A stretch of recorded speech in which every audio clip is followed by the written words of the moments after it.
ఓం మహాగణాధిపతయే నమః. ఓం గురుభ్యో నమః. ఓం శ్రీమాత్రే నమః. పరమేశ్వర స్వరూపమైనటువంటి జ్యోతిష, వాస్తు మరియు ఇతర అనేకమైనటువంటి శాస్త్రములను మనకు అందించినటువంటి మహర్షులకి నమస్కారం.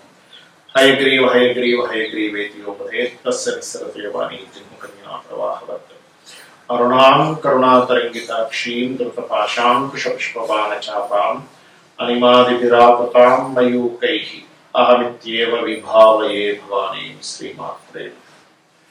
ప్రేక్షకులందరికీ కూడా ఆ లలితాంబిక అమ్మవారి అనుగ్రహం పరిపూర్ణంగా కలగాలని మనస్ఫూర్తిగా కోరుకుంటూ, మనం ఈరోజు చాలా మంది నన్ను అడిగినటువంటి ఒక ప్రశ్న ఏమిటి అంటే, మేము లైఫ్లో ఫైనాన్షియల్గా బాగా చితికిపోయి ఉన్నాను, మరలా మేము రీస్టార్ట్ చేయాలి అనుకుంటే పర్టికులర్గా ఏదైనా ఒక్కొక్క లగ్నం బట్టి లేదా ఒక్కొక్క రాశిని బట్టి ఫలానా బాల ద్వారా దానం తీసుకొని స్టార్ట్ చేయడం కానీ, లేదా ఫలానా రోజు స్టార్ట్ చేయడం కానీ, ఫలానా దేవత ఆరాధన చేసుకుంటూ స్టార్ట్ చేయడం కానీ, మళ్ళీ నా లైఫ్ని కనుక రీస్టార్ట్ చేయాలనుకుంటే ఎటువంటి రోజు అంటే ఏ రోజు ఎటువంటి వాటిల్లోకి ఎంటర్ అవ్వడం ఇట్లాంటి ఏదైనా ఉంటుందా?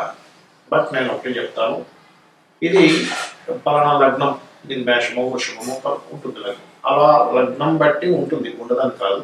కాకపోతే మీ పర్సనల్ చార్ట్లో మీ ధనాధిపతి ఎలా ఉన్నాడు, మీకున్న మహాదశ ఎలా ఉంటుంది, ఇటువంటి దీని కండిషన్స్ నేను లాస్ట్లో చెప్తాను. అదేవిధంగా అసలు జాతక చక్రం లేని వాళ్ళు కూడా ఫైనాన్షియల్ గ్రోత్ అవ్వాలి ఏంటనే చెప్తాను. బట్ మనం ఈ ఎపిసోడ్స్లో ఏంటంటే ఒక్కొక్క లగ్నం తెలియని వాళ్ళు రాసి పెట్టి మనం ముందుకు వెళ్దాం.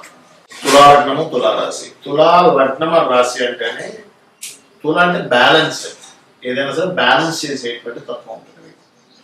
మీకు ధనాన్ని ఇచ్చే కారకులు కుజుడు అవుతాడు, చాలా అవుతాయి కుజుడు, దాని తర్వాత పంచమాదిత్యమైనటువంటి మనకి గురువు అవ్వడం, అండ్ అదేవిధంగా చంద్రుడు, రవి కూడా ఉంటారు తులాలగ్నానికి. కాకపోతే ఇక్కడ ఏంటంటే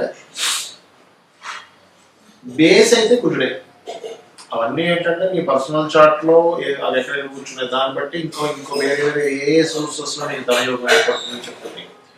బట్ మీకు ఫైనాన్స్ అనేది కుజుడు ద్వారా వస్తుంది కాబట్టి, కుజుడు ఏంటి అంటే land, machineries, factories, anything, weapons, ఏదైనా వస్తువు తయారు చేయడం, ఇట్లాంటివన్నీ కుజుడు టెక్నికల్ రిలేటెడ్గా తయారు చేయడం.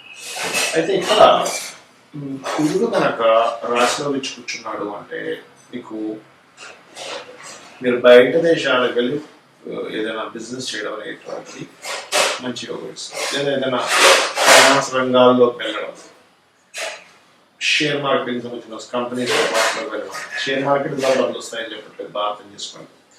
లేదంటే ఇది సప్తమంలో ఉన్న లగ్నంలో ఉన్న పెట్టుకోండి. ఒకవేళ అయితే మీకు ఈ కుజుడే మీకు రెండులో ఉన్నాడు, ఓన్ హౌస్లో ఉన్నాడు, అప్పుడు మాత్రం 100% మీరు ల్యాండ్స్ మీద ఇన్వెస్ట్మెంట్ చేయడం, లేదా గవర్నమెంట్ రిలేటెడ్ సంబంధించిన వాటి మూలంగా డబ్బులు రావడం అనేటువంటిది ఇక్కడ ఇచ్చి తీరుతారు. గుర్తుపెట్టుకోండి. 3లో ఉన్నాడు అనుకోండి, అప్పుడు కూడా ల్యాండ్స్ మూలంగా ఇస్తాడు. బికాస్ ఆఫ్ ల్యాండ్ కారకుడు వెళ్ళి మీడియేటింగ్ ప్లేస్లో కూర్చున్నాడు.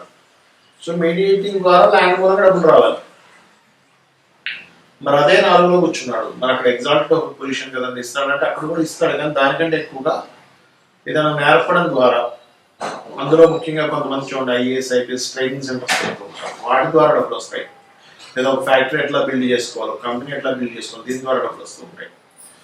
5th హౌస్లో ఉన్నాడు అనుకోండి, అప్పుడు మాత్రం ఏంటంటే మీరు ఇప్పుడు చూడండి కొంతమంది మైనింగ్ చేస్తుంటారు, ఇట్లాంటి వాటి ద్వారా డబ్బులు వస్తూ ఉంటాయి. బికాస్ ఒక సీక్రెట్ హౌస్లో ఉండేటువంటి కారణం ఇంకో సీక్రెట్ హౌస్లోకి వెళ్ళి కూర్చున్నాడు. అలాగే 6లో వెళ్ళి కూర్చుంది గ్రహం, గవర్నమెంట్ జాబ్స్ రావడానికి ఒక ప్రదేశం కాకుండా, ఉన్న ప్రదేశం కాకుండా వేరే ప్రదేశానికి వెళ్ళి ట్రై చేసుకోవడం ద్వారా వస్తుంది. 7th అయితే ఎలాగో చెప్పాను. అండ్ అట్లాగే ఇంకోటి ఏంటంటే 7thలో ఉంటే ఏంటంటే, సెకండ్ లార్డ్ 7thలో ఉంటే సర్వసాధారణంగా మీకు బయట దేశానికి వెళ్ళడం ద్వారా ఒకటి, సహజంగా 2 and 7 ఒకరికే వచ్చింది కాబట్టి మీ యొక్క జీవిత భాగస్వామి స్త్రీ కావచ్చు, పురుషుడు కావచ్చు, వాళ్ళ సహకారం కూడా ఉంటుంది. బట్ ఇక్కడ మార్స్ ఉండే పొజిషన్ బట్టి ఆధారపడి ఉంటుంది. మీకు అదే కుజుడు అష్టమంలో ఉన్నప్పుడు సన్ సైన్ చూస్తాడు కాబట్టి, సింహరాశిని చూస్తాడు కాబట్టి, మీకు గవర్నమెంట్ రిలేటెడ్ లాభాలు లేదా గవర్నమెంట్ మూలంగా ఏదైనా జాబ్స్, గవర్నమెంట్ రిలేటెడ్ సంబంధంగా మీ యొక్క ఇది మెడికల్ రిలేటెడ్ ఆరోగ్యం అంటే ఎంతసేపు మనం హాస్పిటల్ సైడ్ కూడా జిమ్ కూడా ఆరోగ్యానికి సంబంధం. అలా ఆరోగ్యాన్ని ఇచ్చే ఏ సెక్టార్స్ అంటే డబ్బులు ఇస్తాయి పెట్టుకోండి. అలా సడన్ గా కూడా ఇస్తూ ఉంటుంది 8th house లో ఉండడం వల్ల. అదే కుజుడు మీకు 9th house లో అంటే కన్యా మిథున రాశిలో ఉన్నాడు ఉదాహరణకి, అప్పుడు మీకు పర్టికులర్గా అది కొంచెం బుధుడు రాశిలో వెళ్ళి కుజుడు ఉన్నప్పుడు అగైన్ మళ్ళీ మీకు రియల్ ఎస్టేట్ రూపంలోనే ఇస్తూ ఉంటాడు. కానీ చంద్రుడు రాశిలో ఉన్నప్పుడు మాత్రం ఒక దగ్గర ఉండకుండా రకరకాల ప్రదేశాలకి సంచారం చేసుకుంటూ, లేకపోతే రకరకాల దేశాలు తిరుగుతూ, రకరకాల రాష్ట్రాలకు వెళ్తూ ఏదైనా నేర్పడం ద్వారా కానీ, టీచింగ్స్ ట్రైనింగ్స్ ద్వారా కానీ యోగం ఉంటుంది. అదేవిధంగా మీకు రవి సైన్లో ఉన్నాడు అనుకోండి ఉదాహరణకి, అప్పుడు ఏం చేస్తాడంటే ఇక్కడ ఆరోగ్యం బేస్ మీద వివరిస్తున్నాడు. ఇక్కడ సన్ ఇస్ ఆరోగ్యానికి కాకుండా కదా, సో అందుకని ఆరోగ్య సంబంధంగానే డబ్బులు వస్తాయి పెట్టుకోండి. కాకపోతే కొంచెం స్ట్రెస్ కూడా ఉంటుంది ఇక్కడ ధనం సంపాదించే విషయంలో, బికాస్ ఆఫ్ సన్ సైన్లో ఉంటూ శాటర్న్ చూస్తున్నాడు. అంటే శాటర్న్ అండ్ సన్ ఇస్ విరుద్ధమైనటువంటివి అందుకని. అదేవిధంగా మీకు వ్యయంలో ఉన్నాడు, 12th house లో ఉన్నాడు. ఇక్కడ కూడా ఏంటంటే వ్యయంలో ఉన్నట్టు ఉన్న ప్రదేశంలో కూడా వేరే దేశానికి వెళ్ళడం, ఫుడ్ రిలేటెడ్ మూలంగా దానికి రావడం, లేకపోతే ట్రాన్స్పోర్ట్ రిలేటెడ్, ట్రావెలింగ్స్ రిలేటెడ్ వీటి మూలంగా డబ్బులు ఇస్తాడు. అయితే మీరు ఎక్కువగా స్కందుని ఆరాధన చేయండి, సుబ్రహ్మణ్యేశ్వర స్వామి చదువుకోండి, ఫైనాన్షియల్గా బాగుంటుంది. ఇక్కడ నేను మీకు కొన్ని కండిషన్స్ కూడా చెప్తాను. ఏమిటది అంటే అందరూ చేసుకోవాల్సిన ఫస్ట్ అసలు మంత్రం ఏమిటి, ఫైనాన్షియల్గా నాకు రావట్లేదండి, ఓం సంపత్కరీ సమారూఢ సింధుర వ్రజసేవితాయే నమః. లేదు బాగా అప్పులు ఉన్నాయి, గొడవలు ఉన్నాయి, ఆ గొడవలు తీరితే కానీ నాకు డబ్బులు రావాలనుకుంటారు. అలాంటప్పుడు నవవిద్రమ బింబశ్రీ న్యక్కారి రథనచ్చద, దీనికి ముందు ఓము లాస్ట్ నమః కలిపి ఓం నవవిద్రమ బింబశ్రీ న్యక్కారి రథనచ్చదాయ నమః. అయితే ఇక్కడ మాకు కొన్ని కండిషన్స్ ఉంటాయి. ఏమిటది అంటే ప్రతి మనిషికి కూడా ఫైనాన్షియల్గా మంచి స్టేజ్కి వెళ్ళాలని అనిపిస్తుంది, అనిపించాలి కూడా. మనకు శాస్త్రాలు కూడా చెప్పింది ఏమిటంటే పురుషుడు ఖచ్చితంగా 1 సంవత్సరం సరిపోయేంత ధనాన్ని అతను ఎప్పుడు క్యారీ చేస్తుంటారు. అది కూడా ఎవరు గృహస్థు, సన్యాసుల గురించి కాదు అని చెప్పేది. గృహస్థు ఖచ్చితంగా 1 year సరిపోయేంత మనీని ఆయన దగ్గర ఉంచుకుంటే ఫ్యామిలీకి ఏమి జరగకుండా ఉంటుంది. ఇవాళ రేపు మనం చూసుకున్నట్లయితే ఏ రోజు ఆ రోజే పరిస్థితి, ఏ నెల కానాలే పరిస్థితి. మనంత మనీ మన దగ్గర ఎప్పుడు ఉండాలి, నిలువ ఉండాలి అంటే మీరు చేయవలసినటువంటి కొన్ని మనకు తెలియకుండా తప్పిదాలు చేస్తుంటాం. ఏమిటవి? ఇప్పుడు నేను ఇంకో మంత్రం చెప్పాను. ఈ మంత్రం రెగ్యులర్గా చేయాలి. ఇక్కడ పెట్టుకోండి, రెగ్యులర్గా రోజు, ఒక రోజు ఏదో బతికించి ఆపేసాం, 2వ రోజు 3వ రోజు ఆగిపోతుంది. కాబట్టి పాయింట్ నెంబర్ 1 రెగ్యులర్గా మంత్రం చేయడం చేయండి. ఇంకోటి, ఇప్పుడు నేను చెప్పాను ధనాధిపతి ఈ ప్లేసెస్లో ఉంటే వీళ్ళ మూలంగా వీటి మూలంగా ధనం ఉంటుంది. ఆ ప్లేస్లో ఇంకొక ప్లానెట్ ఏదైనా ఉంది కంజంక్షన్లో, ఏ కేతువో శుక్రుడో కుజుడో సంథింగ్ ఇంకో ప్లానెట్ వచ్చింది, లేకపోతే 2-3 ప్లానెట్స్ వచ్చి ఉంటాయి. 2-3 ప్లానెట్స్ కనుక ఉంటే మల్టిపుల్ ధన యోగాస్ ఉంటాయని అర్థం చేసుకోండి. ఏదో ఒక పాపగ్రహం వచ్చింది మీకు ధనాధిపతితో కలిసాడంటే ఆ పాపగ్రహ సంబంధించినటువంటిది కూడా గ్రహారాధన చేయండి. ఉదాహరణ కుజుడు వచ్చాడు మీ ధనాధిపతితో, కుజగ్రహం దగ్గర కూడా దీపారాధన చేయండి. రవి నాడు కంబస్ట్ చేస్తున్నాడు, రవిగ్రహం దగ్గర కూడా చేయండి. లేదా రవిచంద్రులు ఇద్దరూ కలిసి మీ ధనాధిపతితో ఉన్నాడు, అది అమావాస్య యోగం ఏర్పడింది కాబట్టి రవిచంద్ర గ్రహాలన్నింటికి మీరు దీపారాధన చేయండి. అప్పుడు ఏమవుతుందంటే మీకు ఈ ప్రాబ్లం అనేటువంటిది, మీ ఫైనాన్షియల్ స్ట్రెస్ అనేటువంటి తగ్గుతుంది. ఇక మరొక విషయం ఏంటంటే చాలా మందికి గోవులు దగ్గరలో ఉన్నాయని గోవుకేదైనా తిరిగి అడుగుతున్నారు. ఫైనాన్షియల్ గ్రోత్ మీకు రావాలి, మీ గ్రహస్థితిలో మంచి మార్పు జరగాలంటే మీరు చేయవలసింది సింపుల్గా ఒకటే గుర్తుపెట్టుకోండి. శనివారాలు పిడికెడు బెల్లం, సింపుల్ పిడికెడు బెల్లం తీసుకెళ్ళి దేశీవారి గోవుకి ప్రశాంతంగా హ్యాపీగా పెట్టండి చాలు. ఆ జీవి కనుక ఆనందిస్తే ప్రకృతి ఆటోమేటిక్గా మీకు పాజిటివ్ రిజల్ట్స్ ఇస్తుంది. శుక్రవారాలు 3 చపాతీలు తీసుకోండి, దాన్ని నూనెతో కాల్చకుండా చక్కగా నార్మల్గా కాల్చి దాని మీద చక్కగా తేనె పూసి చిన్న ముక్కలుగా చేసి చిన్నపిల్లలకి ఎలా తినిపిస్తాం అట్లా గోవుకి తినిపించాలి. 3 సంఖ్యకి గురువు కారకుడు, తేనెకి శుక్రుడు కారకుడు, గురు శుక్రుడు సంబంధం ఈ ఫైనాన్షియల్ గ్రోత్. అలాగే ఇక్కడ మరొక విషయం ఏంటంటే మీరు తెలియకుండానే కొన్ని మిస్టేక్స్ చేస్తాం, చెయ్యకూడని పనులు చేస్తూ ఉంటాం. మనం ఎన్నో పూజలు చేస్తుంటాం, ఒక పక్క చేయకూడని పనులు చేస్తుంటాం. ఏమిటవి?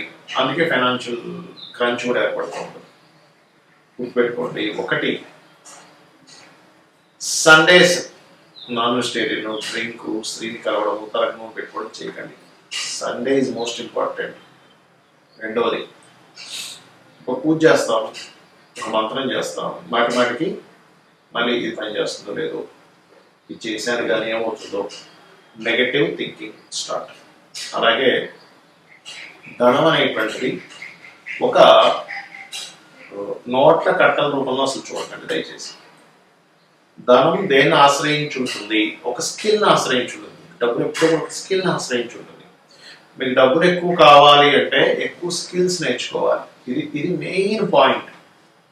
మీ దగ్గర పలానా ఇది ఉంది, ఒక బిజినెస్ మ్యాన్ దగ్గరికి వెళ్ళి మీరు చెప్పారు, నా దగ్గర ఒక గొప్ప ఐడియా ఉంది, దీని ద్వారా మీ యొక్క బిజినెస్ డబల్ అవుతుంది అన్నారు. వెంటనే అతను మిమ్మల్ని అవునా అయితే నువ్వు నా దాని గురించి జాబ్ చేసి చూపించు అంటాడు. మీరు చూపించగలిగారు, ఏమవుతుంది? మీ యొక్క వాల్యూస్ పెరుగుతాయి. అంటే ఏమిటి? డబ్బు సంపాదించాలంటే ఎవరైనా కానీ స్కిల్స్ పెంచుకుంటుంటారు.